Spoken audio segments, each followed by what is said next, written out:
아니 외국인이라고 봐줬더니 이게 무슨 짓이에요? 제가 무슨 잘못을 했다고 그러세요? 저는 아무것도 안 했다니까요?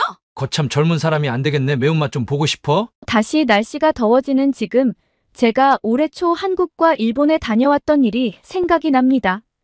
솔직히 그때의 방문으로 제가 더위에 대한 트라우마까지 생기기도 했습니다. 너무나 끔찍했던 경험과 그리고 결국에는 안정을 찾을 수 있었던 1등 많은 일들이 있었어요. 감동의 모든 것 애청자 여러분. 영상 시작 전 좋아요와 불우이웃을 위해 끝까지 시청 부탁드립니다. 제 이름은 보나이고 직업은 디지털 웹툰 작가입니다. 물론 캔버스에 그리는 그림도 잘 그리지만 요즘에는 워낙에 디지털 기기들의 성능이 발전해서 캔버스에 실제로 물감을 이용해서 그리는 것과 거의 똑같이 화면 속에 그릴 수 있거든요. 이미 캔버스에 그리는 웹툰 작가 시장에 제가 후발주자로 뛰어들어서 그 경쟁을 다 이겨내고 유명해지기에는 너무나 쉽지 않은 환경이었기 때문에 인스타그램으로 활동을 하면서 그곳에 제 그림을 게시하고 그리고 그 그림의 원본 파일을 구매하기를 희망하는 사람에게 판매하는 것으로 생계를 유지하고 있습니다. 그리고 이런 디지털 웹툰 작가가 생긴 게 얼마 되지 않았기 때문에 저는 거기서 두각을 나타낼 수 있었어요. 시장이 일반 그림보다 크지는 않기 때문에 돈이 될까 의문이 들었던 것도 사실이지만 몇 년 전 NFT라는 신개념이 등장해서 디지털 웹툰 작가들의 몸값이 올라가는 계기가 되었습니다. 당시에 제 그림도 거품에 거품이 껴서 지금은 절대로 상상할 수도 없는 돈을 받고 그림을 팔았지만 지금은 매일같이 열심히 그림을 그려야 밥벌이를 해먹을 수 있는 상황이 되었습니다. 그나마 지금 밥벌이를 해먹고 살 수 있게 안정적인 수입이 나온다는 것에 감사해하며 작업을 하고 있습니다. 그리고 저는 유난히 새로운 곳에 가보고 새로운 것들을 경험해봐야 영감이 떠오르는 특징이 있는데요.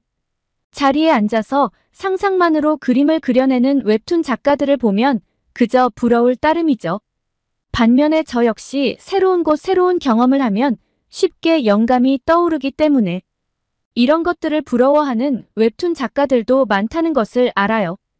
저에게는 새로운 자극만 있으면 언제든 그림을 그려낼 잠재력이 있다는 것도 사실은 큰 축복이에요. 심지어 저는 정착하고 있는 집이 없습니다. 유럽의 전역을 돌며 저렴한 숙소들을 찾아서 한 달 또는 2달 주기로 살면서 새로운 지역을 돌아가거든요. 심지어 숙소도 다 똑같이 생긴 호텔들이 아니라 에어비앤비라는 좋은 숙박 공유 서비스 덕분에 단 하나밖에 없는 형태의 다양한 숙소들에서 지내며 다양한 영감을 얻을 수 있습니다.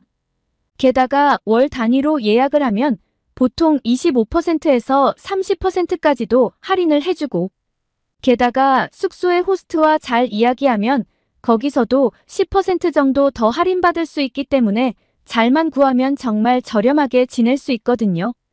그리고 제가 아이디어를 떠올리는데도 도움이 되고요. 그렇게 저는 유럽을 돌며 제 라이프 스타일에 맞게 살고 있었습니다. 그러다가 한 번은 작품이 잘 나왔고 그것을 비싼 가격에 구매해주는 고객이 있었어요. 덕분에 금전적인 여유가 조금 생기게 되었고 언젠가 한 번쯤은 해보고 싶었던 꿈을 이루기에 충분한 자금이었죠. 저는 그동안 꿈꿔봤던 아시아에서 몇 달 살아보기를 실행하기로 결정했습니다. 물론 아시아에 가서 그냥 놀고 오는 게 아니라 매우 다른 환경, 매우 다른 자극이 다가올 테니 열심히 그림을 그려서 올 생각이었어요. 인스타그램에는 제가 아시아에 가서 새로운 영감을 얻어오겠다며 게시글도 올리기도 했고요. 제가 새로운 나라에 가면 새로운 스타일의 그림을 그려냈기 때문에 제 팬들은 굉장히 기대를 하기도 했죠. 당연히 중국은 뺐습니다. 그곳에서 영감을 얻게 되면 뭔가 그림이 우울해지고 어두워질 것 같은 느낌이 강하게 들었거든요. 심지어 중국 여행 경험이 있는 사람이 주변에 있었는데 다시 중국만큼은 절대로 안 가겠다고 말하는 걸 보면 제가 중국에 가야 할 이유는 없었고요. 무엇보다도 중국은 에어비앤비가 없어서 호텔에만 다닐 수 있는데 그러면 제가 떠올릴 아이디어에 굉장히 한정된 영감을 제공하는 것이라서 더욱더 중국은 제외했습니다. 공짜로 비용을 대준다고 해도 가면 안 되는 곳이죠. 그래서 저는 한국과 일본을 가기로 했습니다. 원래는 한국에 먼저 가볼까 했는데 비행기표와 숙박요금 등 많은 것들을 알아보고 비교해보다가 마침 일본의 저렴한 숙소가 나와서 그곳에 한 달짜리 예약을 걸었습니다. 일단은 일본에서 지내며 그동안 한국의 저렴한 숙소를 알아보면서 적절한 숙소가 나오면 예약을 하고 그 뒤에 한국으로 가는 것으로 일정을 정했습니다. 그렇게 일본으로 향했습니다. 제가 예약한 숙소는 멋진 마당이 보이고 다다미 바닥에 깔려있는 전통 방식에 가까운 일본 주택이었습니다. 현대적인 요소가 섞인 모습의 주택이지만 중간에 마당이 보이고 다다미 방이 깔려있는 집에 지내게 된다면 제가 또 어떤 아이디어를 떠올릴지 기대가 되기도 했습니다. 그곳은 오사카였는데 한 달짜리 예약을 하니 숙소의 호스트가 저를 마중 나오기까지 했어요. 그의 차를 얻어 타고 숙소로 도착했습니다. 그는 집에서 주의해야 할 내용에 대해서 간단하게 이야기해주며 보일러 작동법도 마찬가지로 소개를 해주었습니다. 그리고 저는 작업하는 환경에 방해가 되는 것을 원하지 않아서 한 달 동안 청소는 제가 스스로 하는 것으로 정했습니다. 그리고 일본의 호스트는 너무나 친절했습니다. 제가 그 집에서 가장 좋아하는 장소는 다다미 방이 깔려있는 방이었는데요. 뒤로 창문을 열면 마당이 보이기도 해서 정말 쾌적하고 새로운 환경의 아이디어가 샘솟는 기분도 들었거든요. 외출도 많이 해서 새로운 것을 보고 오기도 했는데 방 안에 있는 것만으로도 좋아서 그 안에서 정말 열심히 작업을 했습니다. 커다란 삼각대를 세워놓고 30인치짜리 대형 모니터를 세로로 놓고 작업을 이어갔어요. 그리고 그 안에서 음식도 먹고 마실 것도 마시며 거의 작업실처럼 사용했던 것 같아요. 그러다가 음식물을 쏟기도 하고 커피를 쏟기도 했는데 그때마다 바닥을 잘 닦아보려고 했는데 얼마나 그 사이에 틈이 많던지 완벽하게 지워지지는 않더라고요. 일본인들은 이런 것들을 잘 지우는 방법을 알겠지만 저는 이런 환경이 처음이잖아요. 그리고 그때까지만 해도 대수롭지 않게 생각했습니다. 게다가 한 가지 고충이 하나 있었는데요. 집이 너무 덥다는 거예요.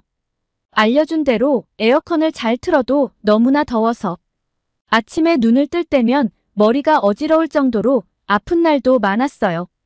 더 있다가는 열사병에 걸려버려서 작업이고 뭐고 고생할 게 분명해서 집 주인에게 도움을 요청했습니다. 에어컨을 잘 작동시킨 것 같은데 집이 너무 더워요. 제가 작동법을 다시 배워봤으면 합니다라는 메시지를 어플을 통해서 보냈죠. 호스트는 곧바로 메시지를 읽고 방문을 하겠다고 했습니다. 이제는 시원하게 잘 수 있겠구나 생각이 들어서 호스트가 오기만을 기다렸습니다. 호스트가 웃으며 방문했습니다. 호스트는 제가 어디서 자는지 물었고 저는 다다미가 깔려있는 방에서 작업하면서 잠도 잔다고 말했고 다다미 방으로 들어온 호스트는 표정이 급격하게 변하기 시작했습니다. 그는 저에게 에어컨 사용법을 알려주기도 전에 이미 화가 나 있었어요. 우선 바닥에 음식물과 커피 얼룩이 있다는 것을 발견하고 분노했고 제 삼각대를 보더니 그 삼각대가 바닥을 누르고 있어서 동그랗게 자국이 3개 남은 것을 가지고도 상당히 불쾌했습니다. 다다미 방은 딱딱한 바닥이 아니고 쿠션 느낌이 있는데 이 쿠션은 탄력이 그다지 강한 게 아니라서 이런 물건들이 놓여 있으면 그대로 자국이 남는데요. 그리고 뭘 흘리면 얼룩으로 남을 수도 있어서 관리가 어렵다는 이야기를 하면서 저에게 퇴거를 요청했습니다. 사유는 시설물 파손이요. 저는 조금 황당했습니다. 그냥 바닥에 작업대를 놓고 쓴 것이고 음식물을 흘리는 것은 살면서 있을 수 있는 일이잖아요. 그의 부당한 대우에 항의했으나 그는 에어비앤비 측의 시설물 파손으로 퇴거를 요청한다며 증거 사진도 찍고 저를 퇴거시키기 위한 절차를 밟았어요. 그리고 심지어 그 요청이 승인되어서 저는 퇴거해야 했습니다. 게다가 남은 숙박비는 환불도 못 받았어요. 시설물 훼손이라며 보상해야 된대요. 정말 기가 찼습니다. 그렇게 쫓겨났고 일본에 있어야 할 남은 기간 호텔에 머물었는데요. 이때부터 몸 상태가 나빠지기 시작했습니다. 그동안 더위에 노출되면서 자꾸 작품에 대한 열정으로 몸이 버텼던 것 같은데 안 좋은 일이 생기고 갑자기 환경이 변화하니까 몸이 견뎌내지 못한 것이죠. 어지러움과 몸살에 시달렸어요.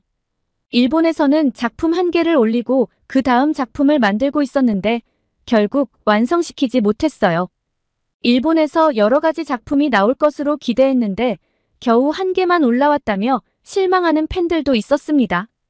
저의 몸 상태를 설명하고 이곳에서 있었던 일을 게시했습니다. 그러자 댓글들이 많이 달리기 시작했는데 다다미 방에는 원래 아무것도 놓지 않아야 한다. 관리가 어려워서 일본인들도 모든 방을 다다미로 하지 않는다는 등 제가 몰랐던 사실들에 대해서 댓글이 달리기 시작했어요. 그리고 저와 같이 일본의 다다미에 대해서 잘 몰라서 유사한 경험을 했던 사람들도 많았다는 것을 알 수 있었어요. 어찌되었건 일본에서의 큰 기대감은 실망으로 돌아왔고 그렇게 한국으로 가게 되었습니다. 다행히 일본 호텔에서 한국의 괜찮은 숙소를 찾을 수 있었어요. 경기도 안양에 있는 아파트라는 주거 공간이래요. 솔직히 숙소비가 저렴하지는 않았지만 빨리 일본에서 뜨고 싶었고 최소한 더워 보이지 않는 집을 원했습니다. 그리고 설명란에 여름에 너무 추워서 긴팔 긴 바지를 입고 다닌다는 글이 써있길래 그냥 예약해버렸습니다. 이미 더위라면 치가 떨리고 정말 소름 돋게 싫었으니까요. 그렇게 비행기 일정도 바꿔가며 한국으로 왔습니다. 그리고 에어컨 작동 설명을 가장 유심히 들었어요. 왜냐하면 한국은 일본보다 미친 듯이 더웠습니다. 인천공항을 빠져나와 바깥 공기와 마주치자 저는 외마디 비명을 지를 정도로 더웠거든요. 도쿄의 기온은 영상 28도였는데 한국은 영상 35도래요. 한국에 왔는데 이렇게나 더울 줄 몰라서 많이 당황했었기 때문에 첫날부터 에어컨을 강하게 틀고 잠에 들었습니다. 솔직히 집안이 덥지는 않았지만 일본에서도 깨어있을 때는 그럭저럭 있을만 했다가 잠이 들면 너무 더워서 깬 적이 많기 때문이었죠. 그런데 저는 오히려 반대 상황에 직면합니다. 추워서 덜덜 떨면서 잠에서 깼어요.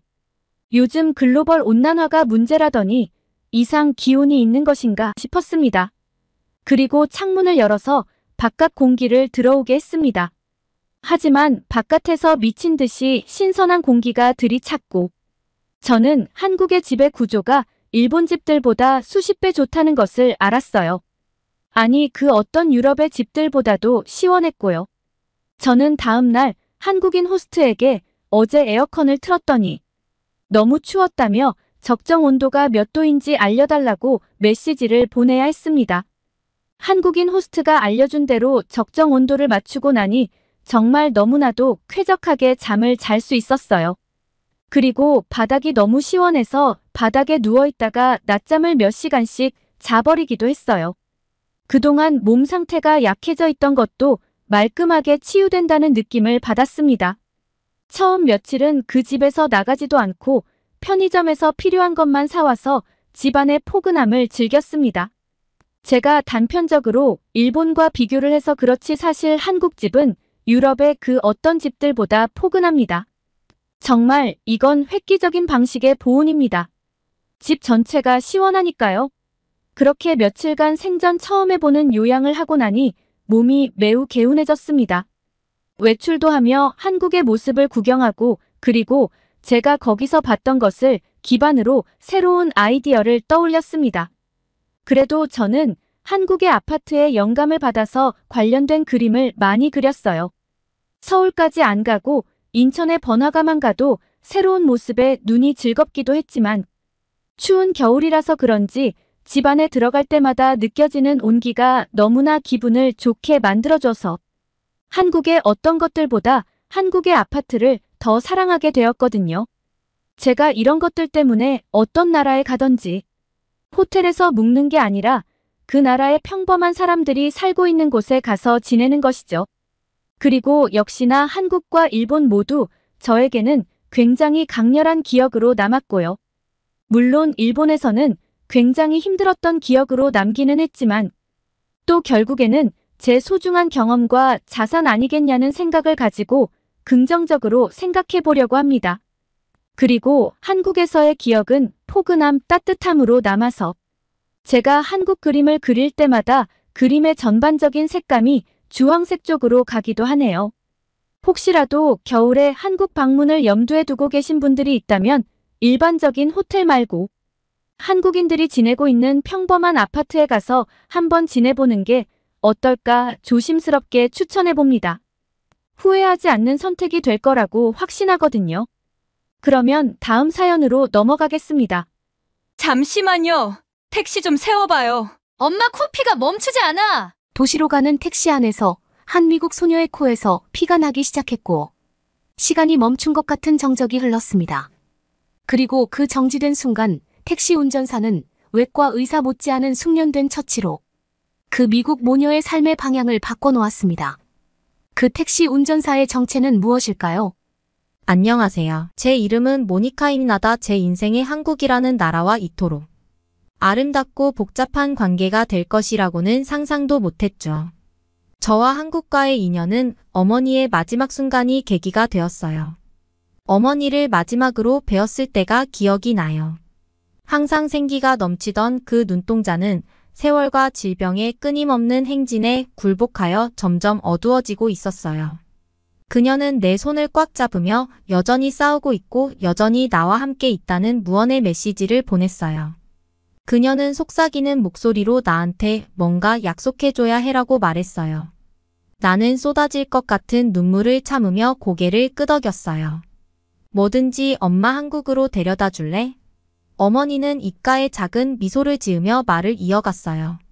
벚꽃이 피는 곳에 내 육골을 뿌려줄 수 있겠니? 내 마음 한 조각을 그곳에 남겨두고.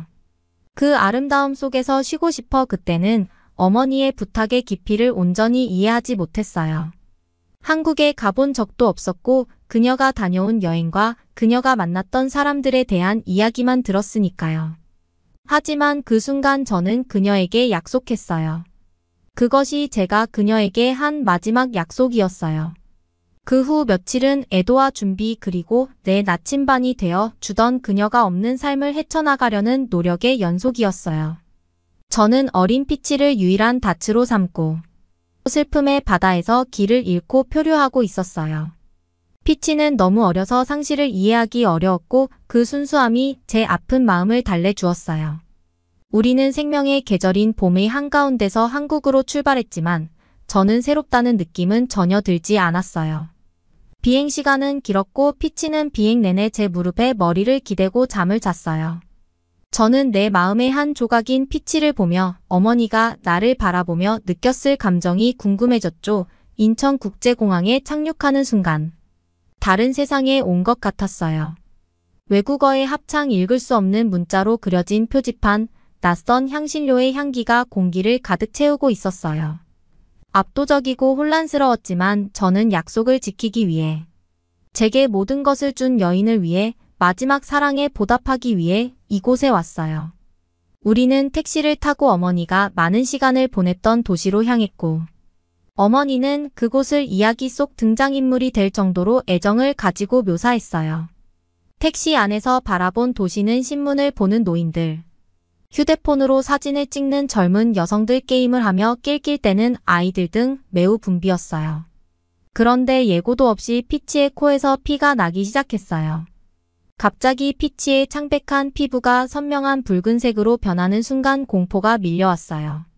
저는 엄마였지만 그 순간 저는 무력감을 느꼈어요. 휴지를 더듬더듬 만지고 말로 달래고 흐름을 멈추려고 노력했지만 우리를 구해준 것은 택시 운전사였어요. 그는 상황의 긴박함을 믿기지 않을 만큼 침착하게 택시를 세우고 완벽한 영어로 잠시만요, 제가 도와드릴게요라고 말했어요. 그의 손은 능숙하게 피치의 머리를 뒤로 젖히며 연습한 것처럼 편안하게 압박을 가했어요. 그는 제가 미처 생각지도 못한 구급상자를 가지고 있었고 전에도 이런 일을 여러 번 해본 사람처럼 자신감 있게 일했어요. 출혈이 멈추고 피치의 눈물이 마르자 그는 막대 사탕을 건네며 미소를 지으며 눈가에 주름을 잡았어요. 이제 다 나았어요. 이제 눈물 안 흘려도 돼요. 알았죠. 저는 안도감에 떨리는 목소리로 그에게 감사를 표했고 그의 능숙한 처치에 그에게 물어봤어요. 그는 몇 년 전에 와서 자신과 다른 많은 사람들에게 기본적인 응급처치를 가르쳐준 미국 의료진에 대해 이야기하며 결코 사라지지 않는 흔적을 남겼다고 말했어요. 제 어머니도 그 의료진 중 한 분이셨죠. 그 순간. 저는 갑자기 한국이 그렇게 낯설고 압도적으로 느껴지지 않았어요. 어머니의 일부가 이곳의 택시기사 같은 사람들의 삶에 녹아있는 것 같았어요. 택시 운전사 박 씨는 우리를 호텔로 데려다 주겠다고 고집했어요. 저는 더 이상 강요하고 싶지 않아 거절하려고 했지만 그는 듣지 않았어요. 제가 할 수 있는 최소한의 도리예요. 그가 백미러를 통해 제 눈을 마주치며 말했어요. 당신 어머니는 내 여동생을 도와준 적이 있어요. 고마움의 빚을 갚는 거죠. 서울 거리를 달리며 박 씨는 자신의 이야기를 들려주었어요. 몇 년 전 누나가 교통사고를 당했는데 누나가 완전히 회복할 수 있을 때까지 곁을 지켰던 분이 바로 어머니였어요. 어머니는 우리에게 천사 같은 분이었어요 라고 하시는 감정이 북받친 목소리로 말했어요. 제대로 감사 인사를 할 기회가 없었어요. 그 말을 들으며 어머니가 얼마나 많은 생명을 만져주셨는지 생각하니 눈물이 맺히기 시작했어요. 어머니는 항상 제 영웅이었지만 이제 저는 어머니가 도와준 사람들의 눈을 통해 어머니가 암흑의 시대의 희망의 등불로 보이기 시작했어요. 우리는 박 씨가 이 지역 최고의 호텔 중 하나라고 장담한 소박하지만 따뜻한 호텔에 도착했어요. 그는 짐을 들어주고 피치에게 막대 사탕을 한 개 더 주며 자신의 명함을 건네주었어요. 필요한 것이 있으면 무엇이든 전화하세요 라고 그는 말했어요. 그 진심이 담긴 제안에 저는 눈물을 훔치는 제 자신을 발견했어요. 그날 밤 피치가 여행에 지친 채 푹 잠든 사이 저는 창가에 앉아 이제 우리 가족의 이야기가 되어버린 도시를 바라보았어요. 이 이국 땅에서 느낀 감정은 어머니가 돌아가신 후 그 어느 때보다 어머니와 가까워진 느낌이 들었어요. 마치 어머니의 존재와 영혼을 느낄 수 있는 것 같았죠. 다음 날. 어머니의 마지막 소원을 이루기 위해 벚꽃공원을 찾았어요. 이 공원은 매년 벚꽃이 피는 것으로 유명해 전 세계에서 사람들이 모여드는 자연의 장관이었어요. 분홍색과 흰색 꽃으로 가득 찬 나뭇가지 사이를 걷는 동안 마음이 평온해지는 것을 느꼈어요. 잔잔한 시냇물이 흐르는 한적한 장소를 찾았고 시냇물은 비밀을 속삭이듯 흐르고 있었어요. 손끝에 닿는 유골함의 표면이 차갑고 매끈한 유골함을 꺼내 어머니께 말씀드렸어요. 박 씨에 대해, 도시에 대해, 그리고 그녀가 도왔던 사람들의 마음속에 어떻게 그녀의 유산이 살아 숨쉬는지에 대해 이야기했어요. 그리고 피치를 곁에 두고 어머니의 육골을 벚꽃 사이에 뿌렸고 바람에 흩날리는 벚꽃을 바라보며 어머니가 그토록 사랑했던 아름다움과 하나가 되었죠. 이별을 고하는 순간이었지만 동시에 깨달음의 순간이기도 했어요. 어머니는 이곳에 자신의 많은 것을 바쳤고 그 대가로 이곳은 저에게 유대감과 소속감을 주었어요. 이제 막 이해하기 시작한 감사의 빚이었죠. 그 후 며칠 동안 우리는 어머니가 애정을 담아 말씀하셨던 장소들을 방문하며 도시를 탐험했어요. 그리고 우리가 가는 곳마다 어머니의 존재를 느꼈죠. 그것은 사람들의 친절한 풍경의 아름다움. 우리가 숨쉬는 공기 속에 있었어요. 어머니는 이 나라를 사랑하셨고 시간이 지날수록 저도 이 나라를 사랑하게 되었어요. 도시 중심부에 있는 작은 클리닉을 방문했을 때 어머니의 영향력을 다시 한번 마주하게 되었어요. 그 클리닉은 어머니가 자원봉사를 했던 곳이었으며 벽에는 그곳에서 봉사했던 의료진들의 사진이 걸려 있었어요. 그곳에는 태양처럼 환한 미소를 짓고 있는 어머니의 사진이 걸려 있었어요. 직원들은 어머니를 기억하고 지칠 줄 모르고 일했던 그들과 함께 웃고 울었던 가족의 일부가 된 미국인 의사를 기억했어요. 그들은 그녀의 연민과 혼신에 대한 이야기를 들려주었고 그 이야기를 들을 때마다 저는 자부심이 솟구치는 것을 느꼈어요. 그녀는 어머니 이상의 존재였고 고통과 아픔으로 가득 찬 세상에 선의 힘이 되어 주었어요. 다음 날 아침 사람들의 북적거림과 아침에 선율로 활기찬 도시로 나서는 우리를 따스한 햇살이 맞이해 주었어요. 호기심이 무한한 피치는 가보고 싶은 곳의 목록을 작성했고 그 열정은 제 마음을 따뜻하게 하는 밝은 불꽃이었어요. 하지만 그보다 먼저 가야 할 곳이 있었는데 어머니가 자원봉사를 하셨던 진료소였죠. 어머니가 들려주셨던 이야기와 사진으로 익숙한 그곳의 벽을 향해 발걸음을 옮겼어요. 직원들은 두 팔 벌려 우리를 맞이했고 어머니에 대한 존경심은 우리를 순식간에 연결해 주었어요. 그들은 우리를 안내하고 그들의 삶에 지울 수 없는 흔적을 남긴 어머니에 대한 기억을 나누고 싶어 했어요. 클리닉을 둘러보면서 어머니가 수많은 시간 동안 환자들을 치료하셨던 방을 보여드렸어요. 벽은 어머니가 항상 마음을 안정시키는 효과가 있다고 말씀하셨던 부드러운 파란색으로 칠해져 있었어요. 저는 그곳에서 어머니가 환자들을 치료하기 위해 온전히 집중하는 모습을 볼 수 있었어요. 온화한 태도를 가진 친절한 의사는 제가 전에 들어본 적 없는 이야기를 들려주었어요. 유난히 혹독했던 겨울 독감이 도시를 휩쓸고 지나가면서 작은 진료소에 환자 수가 넘쳐났어요. 어머니는 가능한 한 많은 사람들을 돕기로 결심하고 밤낮으로 일하면서 거의 쉬지 않고 일했다고 그는 회상했어요. 그때 우리는 당신 어머니의 헌신의 깊이를 진정으로 이해할 수 있었어요. 라고. 그는 경건함이 묻어나는 목소리로 말했어요. 그녀는 의학적 전문성뿐만 아니라 연민으로 치유의 언어를 구사했어요. 그녀는 환자 한 명 한 명을 가족처럼 대했고 그 어려운 시절에 우리 모두에게 힘을 주었어요. 저는 자부심과 슬픔이 뒤섞인 감정을 느끼며 그 말을 들었어요. 어릴 적에는 어머니의 헌신이 너무나 당연하게 느껴졌지만 이제야 어머니가 얼마나 특별한 분인지 이해하기 시작했어요. 병원을 방문한 후 우리는 근처의 작은 공원에 도착했고 해가 지면서 도시의 불빛이 깜빡이기 시작했어요. 피치는 그네를 타고 놀고 있었고 피치의 웃음소리는 우리 주변에 울려 퍼지는 듯 했어요. 다음 날 우리는 서울에서의 또 다른 하루를 준비했어요. 우리는 어머니의 수건 사업이었던 작은 커뮤니티 센터로 향했어요. 센터는 이른 시간에도 활기가 넘쳤어요. 저희를 반갑게 맞이한 센터장 김 씨는 머리에 은빛과 얼굴에 주름으로만 나이를 가늠할 수 있는 분이었어요. 그는 어머니를 생생하게 기억하며 센터의 건강 클리닉을 위한 기금을 확보하기 위한 어머니의 노력을 이야기할 때 얼굴이 환해졌어요. 어머니는 자연의 힘이었어요. 라고 김 씨는 웃으며 말했어요. 그녀는 모든 사람이 의료 서비스를 받을 자격이 있다고 믿었고 이를 실현하기 위해 사력을 다해 싸웠어요.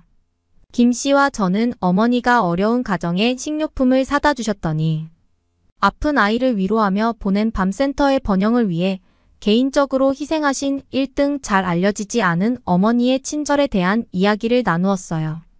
오전이 오후로 바뀌면서 저는 센터의 식당에서 점심 배식을 도왔어요. 간단한 식사였지만 공동체 의식이 느껴졌어요. 다양한 연령대의 사람들이 함께 둘러앉아 음식을 나누며 대화를 나눴고 편안한 웃음과 서로를 바라보는 눈빛에서 유대감을 느낄 수 있었어요. 그리고 어머니의 희생과 사랑이 얼마나 큰 것인지 처음으로 이해하게 되었어요. 그녀는 자신의 많은 것을 바쳤고 그렇게 함으로써 그녀가 떠난 후에도 오래도록 지속될 유산을 만들어냈어요. 몇 달을 서울에서 지내다 보니 다가오는 겨울의 한기가 서울 거리에 스며들기 시작했어요. 피치와 저에게는 이곳에서의 첫 겨울이었고 새로운 경험에 대한 기대와 추위 속에서도 따뜻함을 느낄 수 있었어요. 첫눈이 내리는 광경에 눈을 떴을 때 도시는 온통 하얗게 뒤덮여 있었어요. 창밖을 봐요. 엄마. 동화 같아요. 피치가 속삭이듯 속삭이는 목소리에 그 순간에 마법이 가득했어요. 아이들은 추위로 인해 볼이 발갛게 상기된 채 웃고 뛰어놀며 기쁨을 전염시켰어요. 피치도 그들과 함께 새로 만난 친구들과 눈사람을 만들며 웃음소리가 겨울의 숨결 위로 솟구치는 멜로디가 되었어요. 피치와 저는 지역 쉼터에서 자원봉사를 하며 불우이웃에게 식사를 제공하는 일을 돕기로 했어요. 이 경험은 겸손하고 계절의 진정한 본질을 일깨워주는 가슴 뭉클한 시간이었어요. 각자의 사연과 어려움을 가진 각계각층의 사람들을 만났어요. 하지만 쉼터에서는 음식 냄새와 함께 나누는 이야기 소리로 희망이 느껴졌고, 아무리 어두운 겨울이라도 빛이 있다는 것을 상기시켜 주었어요. 서울의 겨울은 낯선 사람의 친절과 아이들의 웃음, 그리고 우리 마음속에 품은 사랑에서 오는 따뜻함에 대해 가르쳐 주었어요.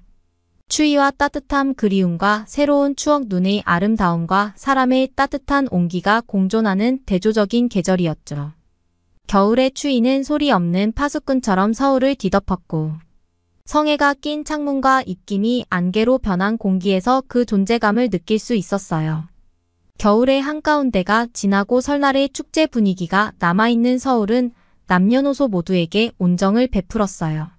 언제나 왁자지껄한 분위기의 도시는 사람들에게 따뜻한 공동체의 정을 이어가자고 속삭이는 듯 했어요. 피치와 저는 베푸는 것이 곧 받는 것이라는 메시지가 분명했고, 이 계절을 맞아 기부의 순환에 기여하고 싶은 마음이 간절했어요. 눈이 녹기 시작하면서 그 아래 탄력 있는 초록빛이 드러나기 시작하자, 우리는 기부의 정신이 응원이 필요한 작은 마음들에게 세상을 의미할 수 있는 지역 어린이집을 위한 자선 행사를 기획하기로 결정했어요. 이 계획을 세우고 서울의 번화한 거리를 지나 상점과 기업들을 찾아다니며 겸손하면서도 따뜻한 마음을 담은 응원을 받았어요. 자선 행사 당일은 새로운 시작을 약속하는 듯한 밝은 태양과 함께 도착했어요. 어린이집은 게임과 음악, 웃음소리로 가득 찬 기쁨의 축제가 되었어요. 피치는 무한한 에너지로 어린아이들을 게임과 춤으로 이끌며 행복의 등불이 되었고, 피치의 웃음소리는 이날의 환희와 완벽한 조화를 이루며 선율이 되었어요. 이 행사는 단순한 기부와 지원의 성공을 넘어 공동체의 승리이자 인류의 공유였어요. 낯선 사람들이 친구가 되었고, 도움을 요청하는 것이 아니라 도움을 주려는 손길이 이어졌어요.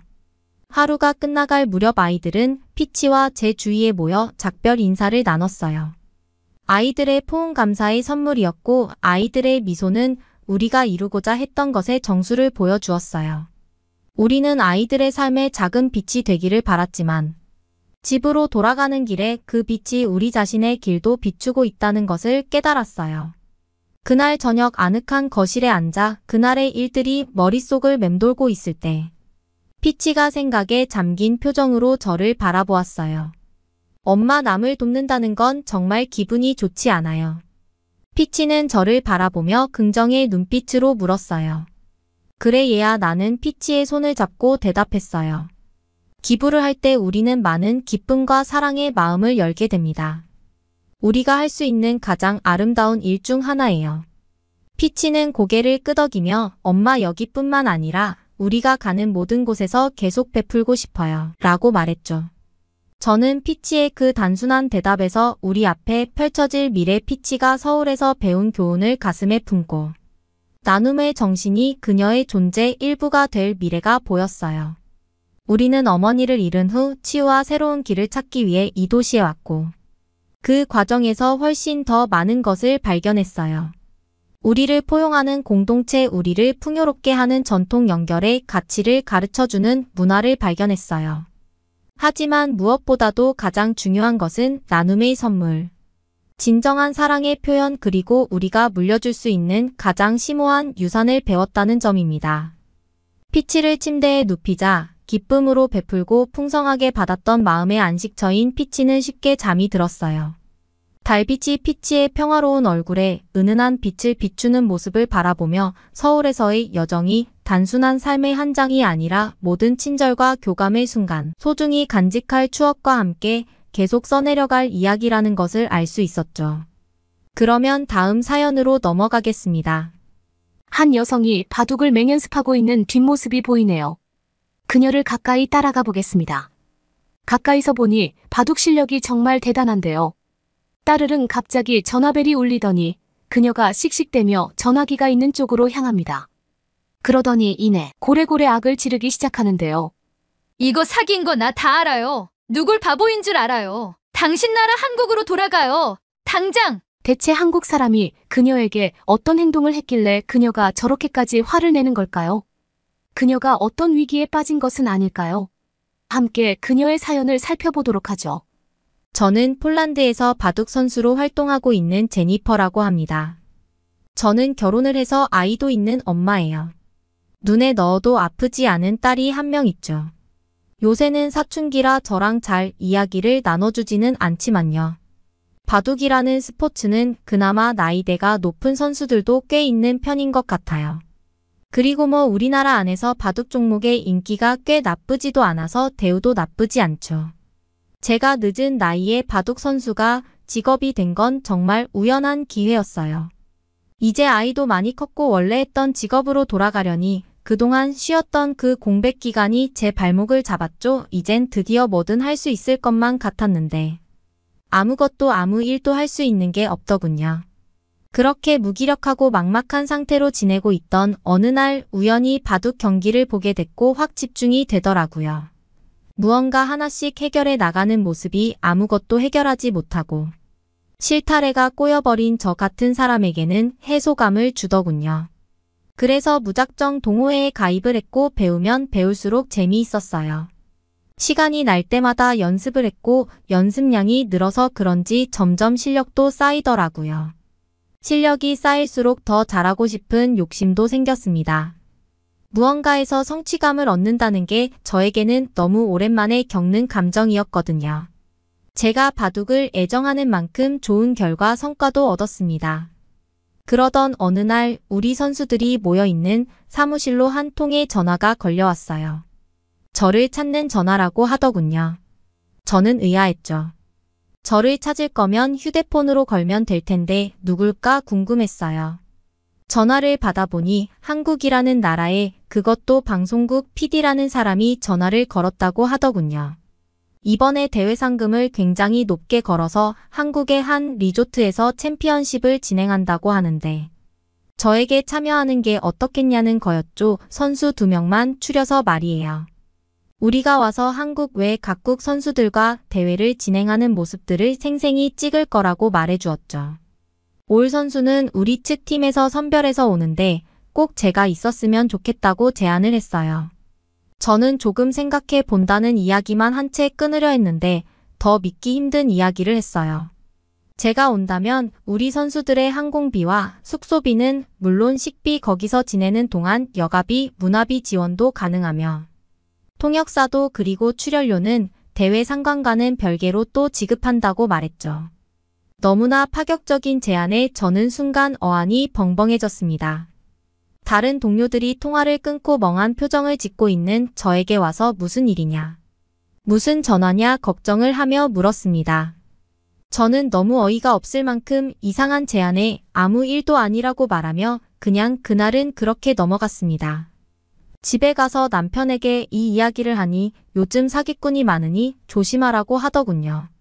게다가 최근 한국이 세계적으로 너무 주목을 받고 있어서 한국이라는 이름을 앞세워서 사실은 중국인들이 한국인이라 말하고 그렇게 사기를 많이 치고 다닌다면서요. 조심해서 나쁠 것 없으니 저도 알았다고 이야기했죠. 그렇게 며칠이 지나고 얼마 전 있었던 그 전화를 애써 까먹으려고 했습니다. 만약 그게 진짜라면 꼭 가고 싶을 만큼 엄청난 제안이었으니까요. 그날도 그냥 센터에서 훈련을 하고 있었는데 또 저를 찾는 전화라며 받으라고 했죠. 다시 받으니 그때 그 PD라는 사람이었습니다. 저는 남편에게 들었던 말도 있고 해서 그만하셔라, 이게 말이 되냐고 말했죠. 그러자 그 PD라는 사람은 자신의 신분증 명함 회사 주소 대회가 열리는 정보 등을 메일로 보내왔습니다. 저는 사실 한국에 대해 몰라도 너무 몰랐고 인터넷 같은 것도 잘 할 줄 몰라서 그게 맞는 것인지 혹은 위조가 된 것인지도 구분할 능력이 없었습니다. 그저 딸이 아무 인터넷 주소나 클릭하지 말라는 말을 했던 게 생각이 나서 우선 클릭은 하지 않고 있었죠. 그 PD는 왜 그렇게 못 믿으시는 거냐며 저를 이해하지 못한다는 반응이더군요. 저는 오히려 이렇게 먼 나라에서 얼굴 한번 본 적 없는 우리에게 왜 그런 말도 안 되는 친절이나 호의를 베푸는지 더 이해가 되지 않는 게 당연했습니다. 그래서 그냥 단도직입적으로 말했어요. 이거 사기인 거나 다 알아요. 누굴 바보인 줄 알아요. 당신 나라로 돌아가요. 중국으로 당장. 그러자 그 PD는 막 웃더니 잠시만 기다려보라고 다시 연락을 준다고 하더군요. 고래고래 소리를 지른 저를 보자 동료들이 이제는 무슨 일인지 이야기를 해보라며 저에게 다가왔습니다. 저는 무슨 일이 있었는지에 대해 그간 들었던 이야기와 어떤 제안들이 있었는지 말해줬죠. 역시나 저희 반응과 남편의 반응과도 별 다를 게 없었어요. 저희 동료들 모두가 이상한 사람한테 잘 못 걸려 정말 큰일 날 뻔했다고 저를 위로해줬어요. 그런데 그날 마침 센터장님이 오시는 날이라 한 번 더 센터장님에게 확인을 해야겠다 생각이 들었습니다. 센터장님이 도착하고 저는 찾아가 바로 물었어요. 한국에서 이런 전화가 왔었는데 정말 그런 대회가 있는 게 말이 되냐며 말이죠. 그러니까 센터장님이 안 그래도 한국 프로바둑협회장에게 전화가 왔었다는 이야기를 했습니다. 방송국에서 몇 번이나 방송 촬영 협조를 부탁했는데 절대 안 한다고 거절당했다며 설득을 좀 해달라고 그랬다는 거였습니다. 저는 그 전화가 진짜였다는 사실도 놀라웠고 우리가 받을 수 있는 베네핏들도 그렇게 많다는 것이 믿기지가 않았어요. 정말 민망한 실수를 범했다는 거에 사과를 하고 싶었습니다. 그렇지만 저는 그 PD의 연락처를 몰랐기 때문에 뭐 어쩔 도리가 없었죠. 이틀 정도 후 체육관 센터에 전화벨 울리는 소리가 났습니다. 제가 받을게요. 저는 그 따르릉 소리를 듣자마자 빛의 속도로 달려가기 시작했습니다. 여보세요. 하고 전화를 받자 그 PD가 맞더군요. 어찌나 반갑던지 저도 모르게 왜 이제야 전화를 건 거냐며 이야기했어요. 그러고 이어서 그간 있었던 일에 대해 사과를 건넸습니다. 그럴 수밖에 없던 이유가 유럽에서 살게 되면 정말 별의별 일들이 다 생기거든요. 함부로 누구를 믿어서는 절대로 안 됩니다. 언제 무슨 일이 어떻게 생길지 모르거든요. 실제로 우리나라나 유럽권으로 여행을 오고 처음 와서 잘 모르는 사람들을 대상으로 한 범죄는 끊임없이 일어나고 있습니다. 저희도 정말 안타깝죠. 그런 사람들 때문에 유럽의 이미지가 계속해서 나빠지니까요. 하지만 유럽은 가장 큰 경쟁력이 여행객들에게서 발생하는 것이기 때문에 여행객은 계속해서 유입이 되고 있고 그런 여행객들을 대상으로 하는 범죄도 계속 늘면 늘었지 전혀줄 생각은 없습니다. 창피한 일이죠. 저도 우리나라가 안전하지 않은 건 물론 알고 있어요. 그래서 딸에게도 늘 조심시키는 걸 잊지 않죠. 그냥 그런 건 여기 사는 사람들에게 숙명 같은 거라 이상하거나 불편하게 느끼지도 않습니다. 아무튼 저는 한국으로 가기로 결정을 했어요. 저희 동료 2명과 저까지 3명이서 대회에 대해서도 자세히 들으니 1억이라는 상금 금액도 걸려 있었습니다. 저는 열정에 불탔어요. 그간 아이랑 남편이랑 가기만 했지. 저 혼자서 해외로 이렇게 가는 것은 처음이라 그 사실만으로도 굉장히 떨리더군요. 딸은 자기도 한국에 꼭 가보고 싶었다며 데려가라고 했지만 곧 시험 기간이라 그러기엔 어려운 일정이었어요. 대신 딸이 부탁했던 딸이 좋아하는 K-팝 아이돌의 한정판 굿즈와 한국 화장품 매장에서 파는 마스크팩을 캐리어에 가득 사서 오기로 약속했죠. 그렇게 저는 엄마가 아닌 저 혼자만으로 개인으로 떠나는 첫 해외여행을 시작하게 되었습니다. 저는 아마 어딜 가도 그렇게 설레었을 거예요. 한국이라는 나라를 가보고 싶다는 생각은 평생 해본 적도 없지만 그냥 어디든 간다는 그 사실만으로 행복한 기분이 들었습니다. 그렇게 한참을 비행을 하고 나서야 한국에 도착할 수 있었습니다. 가는 동안 비행기에서 한국 영화 몇 편을 보게 됐는데 그러면서 한국 사람들의 외모에 좀 감탄을 하고 있는 상황이었어요. 둘러보자 한국인 승무원들도 모두 인형처럼 깨끗한 피부라는 걸 알았죠. 왜 딸이 마스크팩을 그렇게 강조했는지 알 것도 같았습니다. 저도 한국에 대한 정보를 일본과 중국의 옆에 있는 나라, 그리고 전 세계에서 가장 위험한 유일한 분단 국가라고 알고 있었어요. 그런데 딸이 해준 이야기가 기억나더군요. 한국 사람들은 정작 아무렇지도 않은데 다른 나라 사람들만 위험할 거라고 걱정한데 너무 웃기지 않아? 라고요. 한국 사람들은 북한에서 도발했다는 기사를 보면 코웃음을 치고 그냥 일상을 살아간다고 했어요. 우리나라였다면 수색을 하고 우린 모두 또 어떤 곳이든 가지 못하고 불안에 떨었을지도 몰라요. 실제로 유럽에서 테러도 폭동도 많기 때문에 제가 아는 몇 명의 사람도 그런 일에 휘말리거나 그런 일을 겪은 지인이기도 하거든요. 그런데 한국은 아무리 위협을 해도 굳건하게 각자 할 일을 그대로 한다는 그 말이 뭔가 너무 멋지게 다가왔어요. 한국에 대한 특별한 지식이 없이도 그 말만으로 그들의 국민성이나 그들의 민족성을 느끼기엔 충분했으니까요. 그러고 한국이 얼마나 안전한 나라인지 느끼는 건 공항에 내려서 10분 만에 였던 것 같습니다. 공항에 내려 우리는 통역사와 만나기로 한 게이트를 찾느라고 안내 데스크를 향해 가고 있었습니다. 그런데 한국 사람들은 그냥 몸을 기대고 자기도 하고 휴대폰을 콘센트에 꼽아 충전을 해두고 누가 그 휴대폰의 주인인지도 모르게 보이지도 않더군요. 사람들은 자유롭게 자신들의 소지품을 어디든 꺼내 올려두고 있었고 모두 자신의 대화나 자신이 하고 있는 일에 집중을 하지 자신의 것들을 지키기 위해 경계를 하는 이는 아무도 없었어요. 저는 그 모습이 가장 우리나라의 공항과 다른 점이라 충격적이라는 말밖에 할 수가 없었습니다. 폴란드는 그래도 다른 유럽에 비해서는 안전한 나라라고 이야기하지만 실제로 살고 있는 우리가 느끼기에도 전혀 그렇지 않습니다. 수도의 번화가에는 정말 관광객 반 소매치기 반일 정도로 귀중품을 잃어버리기 쉽습니다. 그만큼 위험하죠. 또 그만큼 위험한 곳이 또 공항입니다.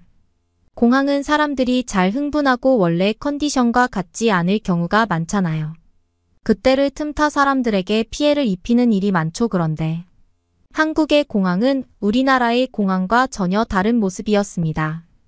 지금 한국에 와서 단 10분 만에 한국이 어떤 나라인지 단박에 알아버렸어요. 저도 휴대폰을 켰고 남편에게 잘 도착했다는 연락을 했습니다. 남편이 가장 먼저 한 말은 아무도 믿으면 안 된다는 말이었어요.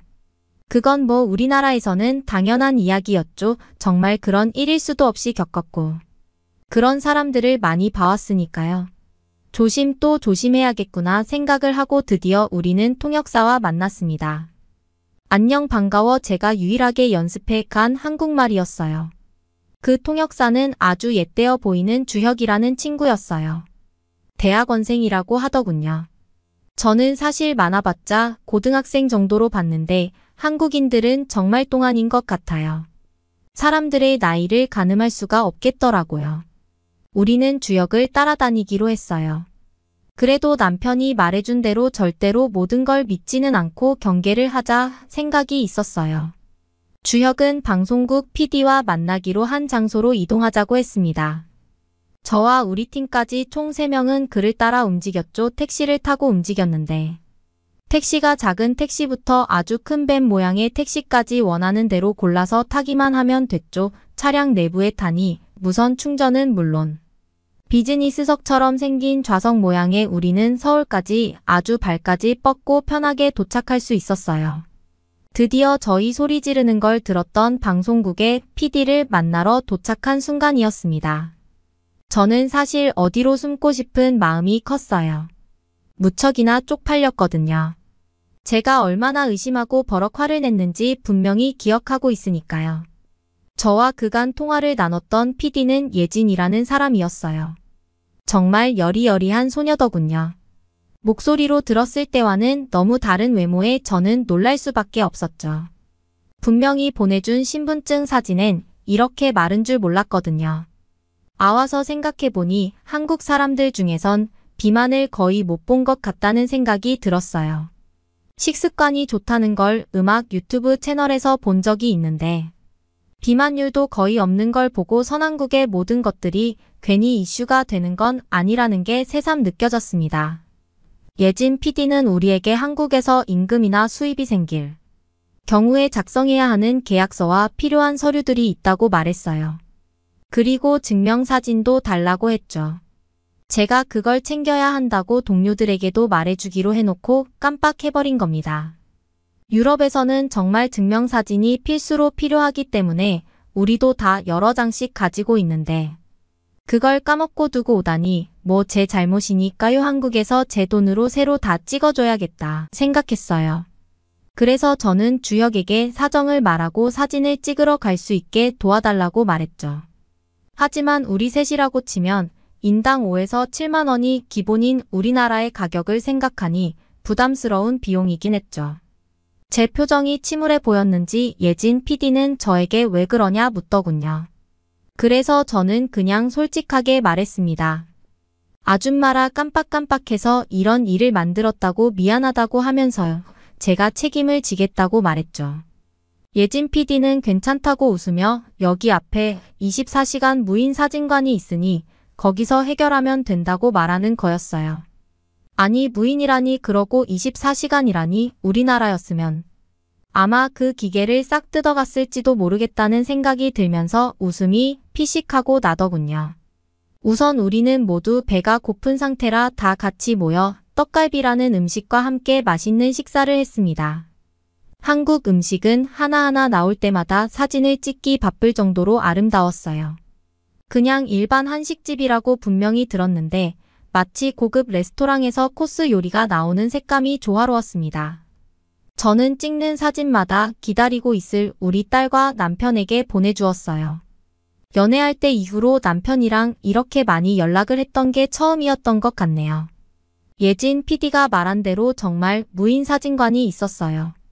그 안에서는 제가 원하는 대로 리모컨을 눌러 증명사진이 가능했고 몇 초 만에 인화가 되어 나오더군요. 한국에서 산다는 건 어떤 걸까? 점점 호기심이 생기기 시작했습니다. 그러고 내일 아침에 해외 국적과 한국 계약시 작성에 필요한 서류들을 국가기관에 가서 뽑아야 한다고 했습니다. 그래서 오늘 찍은 사진과 여권을 꼭 가지고 나오라고 했어요. 저는 바로 내일이면 시합인데 너무한다 싶었죠. 그 서류가 없으면 우린 경기에 참가하기도 어려운데 일부러 한국팀을 우승시켜 주고 싶어 그러나 생각이 들었습니다. 왜냐하면 그 서류가 오전 중에 모두 완료된다는 것이 우리에겐 있을 수도 없는 일이었거든요. 그런데 한국에는 뭐든 못할 게 없다는 걸 바로 눈앞에서 증명해 보이더군요. 불가능이 없다는 나라라는 느낌을 받을 수 있었습니다. 한국 사람들은 뭐든지 원하는 시간에 빠르게 어떠한 것들도 이용할 수 있었죠. 우리는 믿을 수 없을 정도로 한국의 빠른 행정 처리 속도를 보고 우리나라를 떠올렸습니다. 우리나라의 행정 속도를 본다면 아마 그 담당자들의 일 처리 속도는 정말 나무늘보라 생각하시면 딱 비슷할 거예요. 그들은 일을 하는 게 마치 업무가 끝날 시간만 기다렸다 시간을 채우고 집에 가는 듯 보여요. 그런 기관을 방문해야 하는 일정이 생기면 우리나라 사람들은 그날 하루 일정은 넉넉히 비워두는 게 현명한 선택이라고 생각하거든요. 우리는 리조트로 향해 대회에 잘 참석을 했고 아쉽게도 32강에서 더 올라가질 못했어요. 그래서 남은 시간들은 예진 PD와 한국 구경을 하는 모습들을 담으며 한국에서의 일정은 모두 끝이 났죠.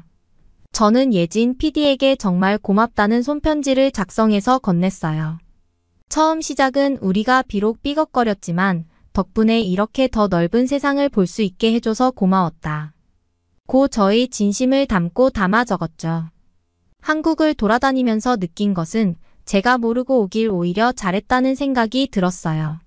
그래서 더 푹 빠진 채로 이것저것을 모두 다 즐겨볼 수 있었거든요. 편견이 있으면 오히려 해보지도 않고 그렇게 생각할 수 있을 텐데 저는 한국에 대해 워낙 백지 상태였는데 이번 방문 기회로 인해 아주 예쁜 색들로만 채울 수 있어서 너무 좋았죠.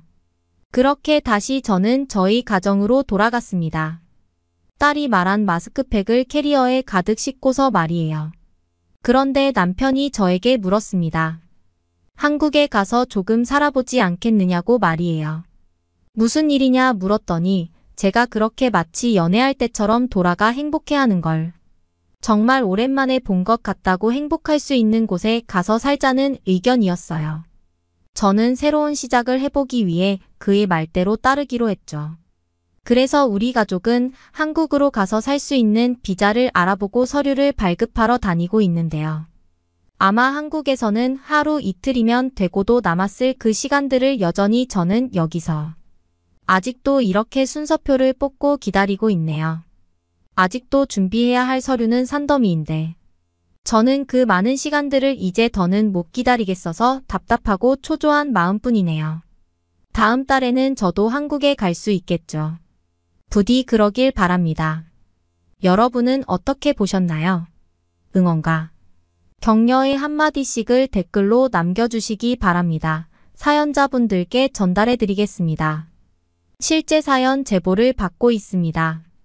채택되신 분께는 작은 선물도 보내드리고 있습니다. 저희의 사연이 여러분의 하루에 작은 힘이 될 수 있었으면 좋겠습니다. 감동적인 사연을 주변 분들과 이야기 나눠보세요. 더욱더 좋은 영상으로 다시 찾아뵙겠습니다.